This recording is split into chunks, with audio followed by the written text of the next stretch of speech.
ఒక పచ్చని అడవిలో అనేక జంతువులు ఆనందంగా జీవించేవి. వాటిలో ఒక చిన్న కోతి చాలా చురుకుగా ఉండేది. కాని ఒక చిన్న లోపం, తప్పు చేసినప్పుడు అబద్ధం చెప్పడం. ఒకరోజు అది పులి దగ్గరికి వెళ్ళి, ఏనుగు నీ గురించి చెడ్డగా మాట్లాడింది అంది. పులి కోపంతో ఏనుగును వెతికింది.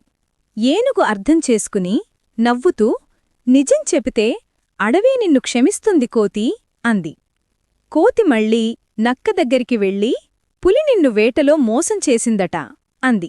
నక్క కూడా కోపంగా పులి దగ్గరకు వెళ్ళింది, కాని చివరికి తెలుసుకుంది ఇవన్నీ కోతి అబద్ధాలు అని. చిన్న చిన్న అబద్ధాలతో అడవిలోని జంతువుల మధ్య నమ్మకం తగ్గిపోయింది. ఎవ్వర్నీ నమ్మడం మానేశారు. ఒకరోజు నిజంగా అడవిలో మంటలంటుకున్నాయి. కోతి భయంతో మంటలు మంటలు అని కేకలేసింది, కాని ఎవరూ నమ్మలేదు. మంటలు వ్యాపించాయి, అడవి దగ్ధమైపోయింది. కోతి కన్నీళ్లు పెట్టుకొని, నేను నిజం చెప్పాను, కాని ఎవరూ వినలేదు అంది. అప్పుడు ఏనుగు దగ్గరకు వచ్చి మృదువుగా అంది, అబద్ధం వేగంగా వినిపిస్తుంది, కాని నిజం ఎప్పటికీ నిలుస్తుంది. కోతి తల వంచి, ఇప్పటినుంచి నేను ఎప్పుడు నిజం మాత్రమే చెబుతాను అంది.